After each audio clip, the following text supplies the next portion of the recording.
நீங்கள் கேட்டுக்கொண்டு இருப்பது கனேடிய தமிழ் காற்று. இந்த வான்காற்றிலேயே அடுத்த காதிலே ஒலிக்க வருவது ஒரு கவி.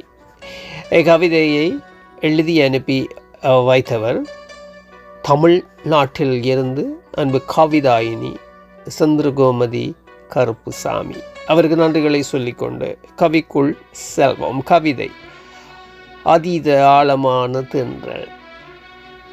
அதீத ஆழமான தென்றல் அவன் நினைவை வீசி சென்றது. அவன் நினைவின் வடுக்களிலேயே பயணிக்க வைக்கின்றது.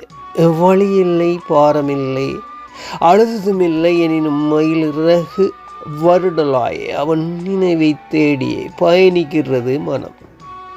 காற்றில் வருடலில் இளையன் அசைவில் அமர்ந்திருக்கும் தனிமை எதை தேடுகிறது? இணைந்து பயணித்த காலங்கள் அர்த்தமற்றதா? நினைவை நோக்கி வைத்து பயணிப்பது அர்த்தமுள்ளதா? காலம் பதில் சொல்லுமா? காற்று பேசுமா? தென்றல் தான் என்னை தேடுமா? பார்வையின் நீட்சி மட்டும் தேடலுக்குள்ளே வியாபிக்கின்றது. அற்புதமான கவி. மீண்டும் சந்திப்போம். நன்றி. இது ஆர் மோகன்.